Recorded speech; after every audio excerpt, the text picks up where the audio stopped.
Residents of the Earth Empire, thank you for joining us for this Kuvira regime-sponsored episode of The Classroom. And welcome to the classroom. The Legend of Korra is an incredibly over-hated series, said to be a horrible show by many, when only one half of one season is actually horrible. And now, after covering seasons 1, 2, and 3, the show's best days are behind us. But season 4 is still really good. Thank you! Season 4 finishes out the game of political foursquare that the writing staff had been playing with themselves. Can you say playing with themselves this early into a YouTube video? While every season of Legend of Korra drapes itself with wildly different political beliefs, like the teenage demographic it was meant for, Season 4 actually has some of the most accurate political stuff I've seen in this show. And then the mecha arrive. Season 4 has Korra face her toughest challenge yet, and at her lowest point too, with the Earth Kingdom being overtaken by a new, unifying threat. Let's celebrate. I won't celebrate until the Earth Kingdom is 100% reunited. Man, fascists are always such killjoys. Kuvira and her forces have arrived to unify the now dissolved Earth Kingdom, after one of the best scenes of Season 3.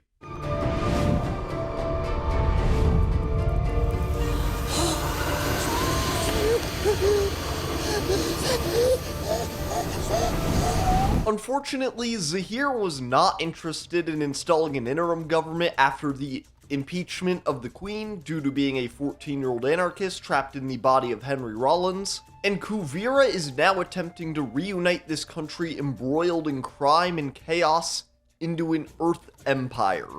Season 4 may not be my favorite season of Korra, but I like to think of it more like 3 and 4 are my favorite 1.5 seasons combined of Legend of Korra.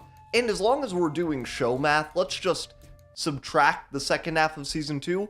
What the hell is even that? Korra had an extremely weird and frankly unfair production schedule. The creators were not even sure if they were going to get a Season 2, so by the time Season 3 came around, they really wanted to lock some stuff down. And Nickelodeon still had an extremely twitchy trigger finger with Korra, even moving new episodes to the Nickelodeon website in the middle of the best season.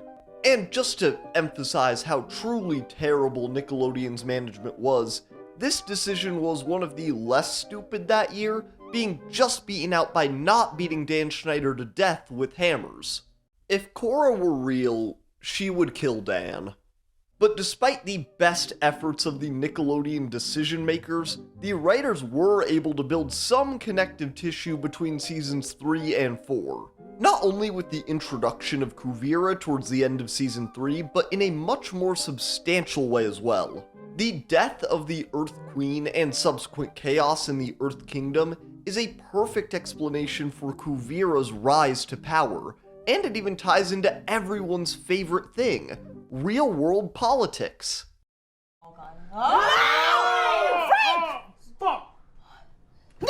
The collapse of royal families and lineage very often led to the implementation of some sort of authoritarian government in the following chaos, one that Kuvira represents. This season forces every character to become the best, coolest versions of themselves.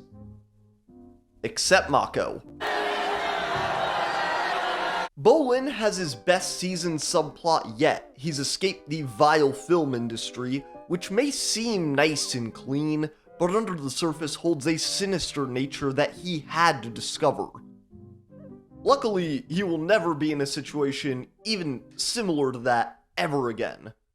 Bolin being so dumb that he literally joins a fascist project is almost extremely irritating. But pairing him and Varric up again for an actually good plot is a stroke of genius.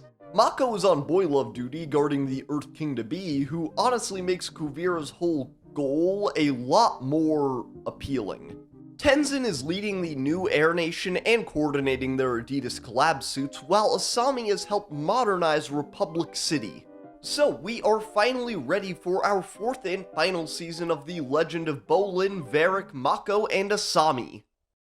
Whenever Poochie's not on screen, all the other characters should be asking, "Where's Poochie?" It's been 3 years since the defeat of the Red Lotus and the conclusion of Season 3, meaning that our main characters have hardly talked since.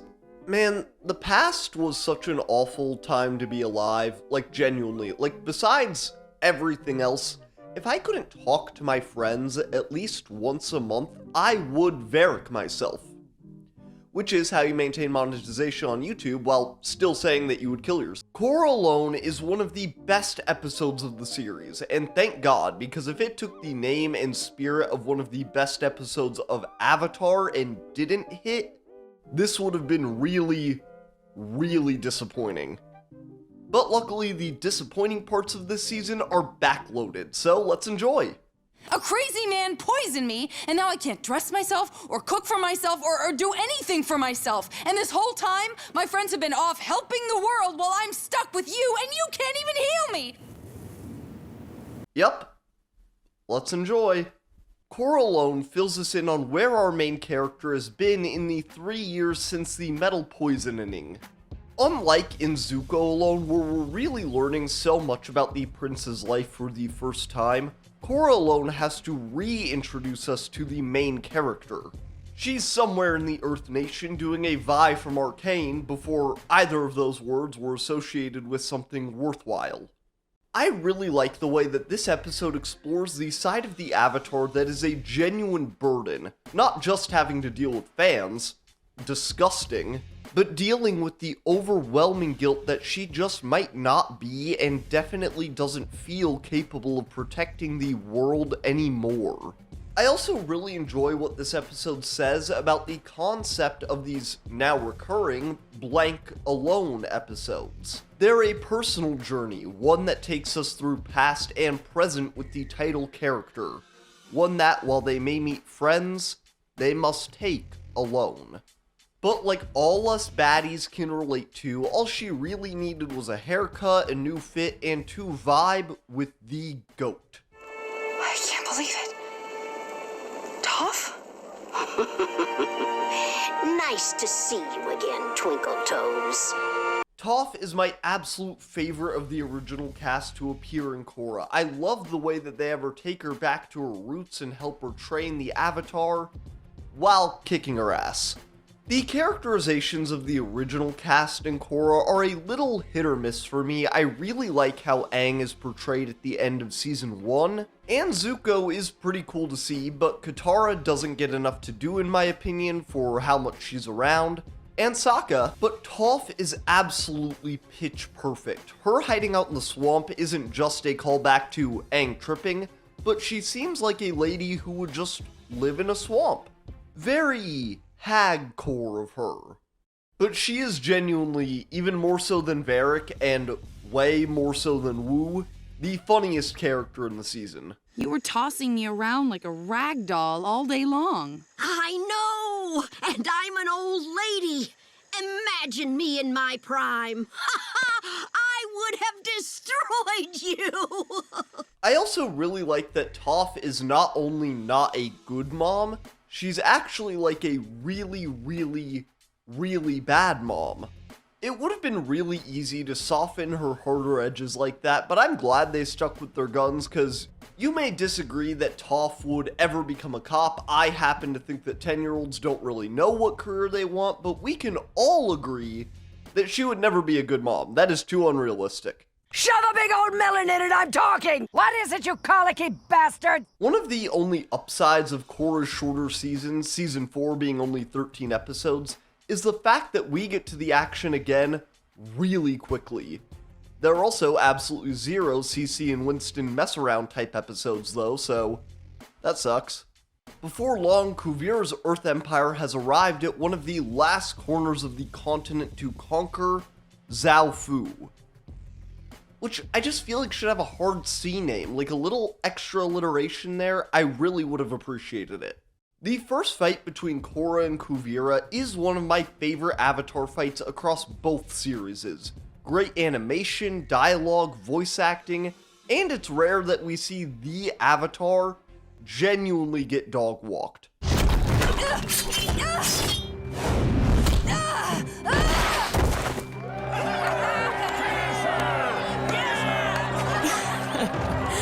Looks like the Avatar is a little off her game. Kuvira, you know that he can't treat you like I can, right? You know that, right? Unfortunately for me, this is the highlight of the entire season.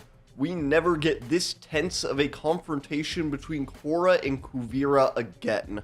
In their final battle of the season, there's briefly some great hand-to-hand, as much as a bending fight can be hand-to-hand, but is mostly about stopping a not awesome looking mecha. I do appreciate some smaller things about the season. While I am not the biggest fan of the new Team Airbender uniforms, I am glad that the new Air Nation gets to fight against the only expansionist force since the Fire Nation nearly wiped them all out. Korra seeking out Zahir for advice isn't just a great scene and a great excuse to get Henry Rollins back in the booth, but really lives up to the core messages of the Avatar franchise. While Zahir may be basically the whole reason why we're in this situation at all, holding that grudge against him now would only harm the world further. No, my problem is you. You poisoned me. You ruined me. People used to think I was unstoppable, but now they don't think I'm capable of anything. Blaming me is a crutch to make you feel better. I mean, she still does have a grudge, but, you know, she gets over it. This next thing is basically something I already talked about a lot, but hey, this season should have had a filler episode or two for me to chew on. Where are the Ember Island players when you need them? The Beifong family drama is one of my favorite aspects of the season, and another touch of the connecting tissue between seasons 3 and 4. And it's obviously enhanced by Bolin being there. Speaking of... What's that ticking? That's the timer. The timer for what? For the bomb, of course. Season 4 may not be as good, consistent, or good as Season 3. At times, it honestly feels like a pretty underwhelming plot saved by a few great episodes and a few really great scenes. But this is one of those scenes. Varric has had a long road in the series, at least for the very short length of road this series actually provides. But this is my favorite moment from him. Going from being a literal war profiteer to voluntarily sacrificing his life sort of in the name of pacifism, and luckily not having to, is a great bit of character development. And I'm so glad he and Julie finally got to do the thing. I mean, they definitely already have, but it's still nice. I haven't been on screen in a while. Does that make you want to subscribe more or less? And keep in mind, your answer could deeply hurt my feelings. The end of this season and series in general is honestly pretty disappointing to me. While I did like that Asami got to reconnect with her father very briefly, I don't like how, oh yeah, this is my roommate, Korra, the ending feels, but I lay that blame at the foot of Nickelodeon, and they had a lot more going on at the time. The Legend of Korra is a really unique series, the red-headed stepchild of the Avatar franchise, one with flaws for sure, and then other objectively awesome things that internet weirdos go absolutely feral about.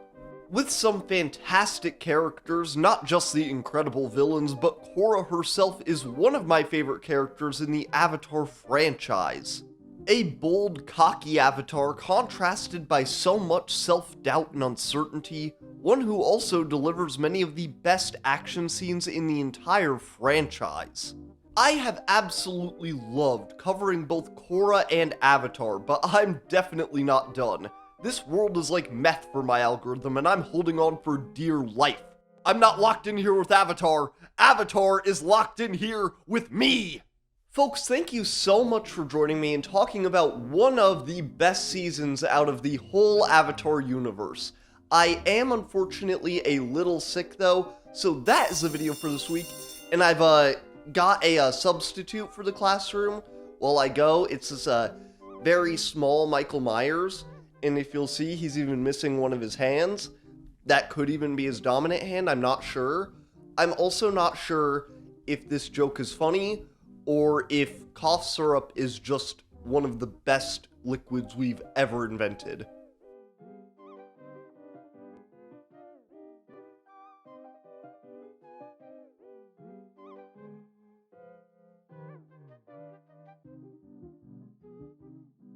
Hey everyone, thank you so much for joining that. Thank you so much for watching that video, and if you made it to this point, a special double thank you. Like I said, I'm pretty under the weather. I'm very congested, so the audio is not as great this time. I'm talking is a difficulty at the moment, but I've also got this cool infection on my finger. Take a look at that. That hurts insanely badly. But yeah, let me think. I really like how my Watchmen video has been doing. I'm thinking about covering the animated movies that came out on DC. And also, since I was talking about Korra in the Avatar universe, I thought I would show off my little tales from, what's it called exactly? The Lost Adventures, Team Avatar Tales. This is a little short story book that I got few years ago. I don't really even remember, but it's just got a lot of different stories. Like, it goes through each season of Avatar and kind of like maintains their tone too. Like, the ones from book 1 are like mostly silly, and there's like 1 or 2 serious ones, and then when you get to the book 3 ones, it's like mostly serious. Oh god, oh, that was a lot of talking.